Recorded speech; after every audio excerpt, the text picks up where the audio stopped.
இயேசு கிறிஸ்துவின் நாமத்தினாலே இந்த மாலை நேரத்திலே உங்களை அன்போடு கூட வாழ்த்துகிறேன். வேதத்தின் வெளிச்சம் என்ற நிகழ்விலே அழைப்பை குறித்து நாம் தியானித்துக் கொண்டே இருக்கிறோம்.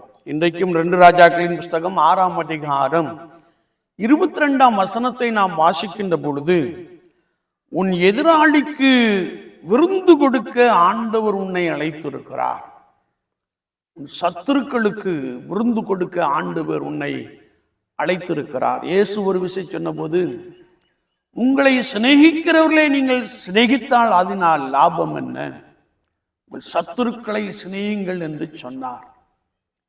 நாம் இங்கே வாசிக்கின்ற பொழுது, சீரியா ராஜாவின் இராணுவம் எலிசாவின் இடத்திலே வந்தபோது, எலிசாவின் வேலைக்காரன், ஐயோ ஆண்டவரே நாம் என்ன செய்வோம் என்று எலிசாவை நோக்கி கேட்ட பொழுது, பயப்படாதே, அவர்களோடு கூட இருப்பவர்களை பார்க்கலாம் நம்மோடு கூட இருக்கிறவர்கள் அதிகம் என்று சொன்ன மாத்திரத்திலே ஆண்டவர் வேலைக்காரின் கண்களை திறந்தார். அவன் அக்கினிமயமான ரதங்களையும் குதிரைகளையும் இராணுவங்களையும் கண்டான். அந்த சீரிய இராணுவம் எலிசாவின் இடத்தில் வந்தபோது எலிசா தீர்க்கதரிசி சொன்னார், ஆண்டவரே இவர்களுக்கு கண்மயக்கம் உண்டாக்கும் என்று சொன்னார். அப்படியே அவர்களுக்கு கண்மயக்கம் உண்டாயிற்று. அவர்களை பார்த்து, இது வழி அல்ல, இது பட்டணமும் அல்ல என்று சொல்லி என் பின்னே வாருங்கள் என்று சொல்லி தீர்க்கதரிசி சீரியா ராஜாவின் இராணுவத்தை சமாரியா பட்டணத்திற்குள்ளே அழைத்து சென்றான். அங்கே ராஜாவுக்கு முன்பதாக அவன் நின்றபோது, இவருடைய கண்கள் திறக்கப்படட்டும் என்று ஜெபித்தான். கண்கள் திறக்கப்பட்டது. ராஜா தீர்க்கதரிசியை பார்த்து, இவர்களை நான் கொண்டு போடலாமா என்று ஒரு கேள்வியை கேட்கிறான்.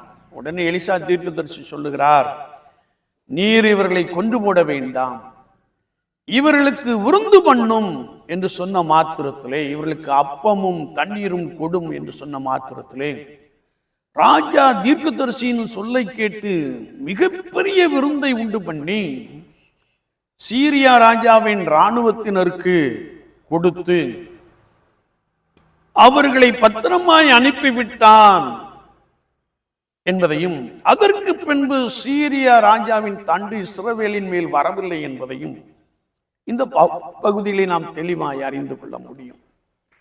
என்னை கேட்டுக்கொண்டு இருக்கிற என் அன்பு சகோதரனே சகோதரியே, கர்த்தராகிய இயேசு கிறிஸ்துவை விசுவாசித்து நடக்கின்ற அனுபவத்திலே உன் எதிராளிக்கு நீ விருந்து பண்ணும்படியாய் ஆண்டவர் உன்னை அழைத்திருக்கிறார்.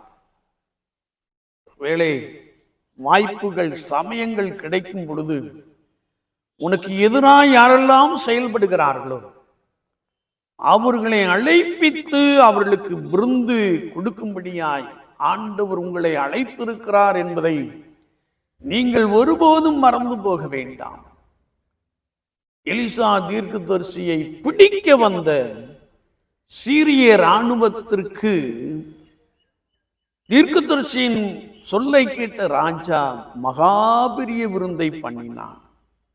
சுவாச வாழ்க்கையிலே உங்களுக்கு எதிராய் அநேகர் செயல்பட்டு கொண்டிருக்கலாம். உங்கள் கூடவே இருந்து உங்களுக்கு விரோதமாய் செயல்படுகிற நண்பர்களை போன்ற எதிரிகள் காணப்படலாம்.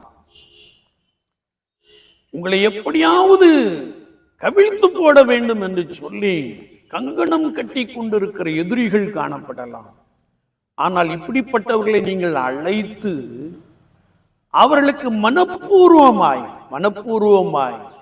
அவர்களை மன்னித்து விருந்து பண்ண வேண்டும் என்று சொல்லி பரிசுத்த வேத வாக்கியங்கள் மிக தெளிவாக கற்றுக் கொடுக்கிறது. இயேசு சொன்ன வார்த்தையை நினைத்துக் கொள்ளுங்கள், சத்துருக்களை சிநேகிங்கள் என்று சொன்னாரே.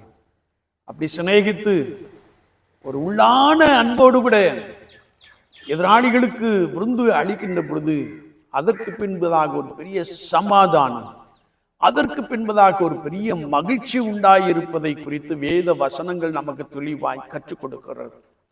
அதற்கென்றே நாம் அழைப்பை பெற்றிருக்கிறோம் என்பதையும் வேத வாக்கியங்கள் சொல்லுகிறது.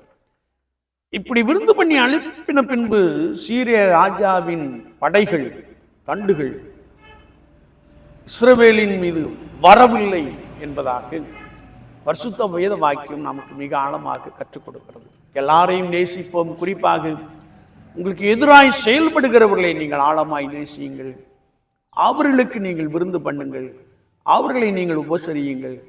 கர்த்தர் அதற்கென்றே நம்மை அழைத்திருக்கிறார் என்பதை மறந்து போகாதீர்கள். ஆண்டவர் உங்களுடைய உள்ளத்திலே ஒரு பெரிய சமாதானம், ஒரு பெரிய மகிழ்ச்சியை கொடுக்க போதுமானவராக இருக்கிறார். ஆண்டவர் தாமே இந்த வார்த்தைகளை கொண்டு உங்களை பலமாய் நடத்துவாராக. ஆமென், ஆமென்.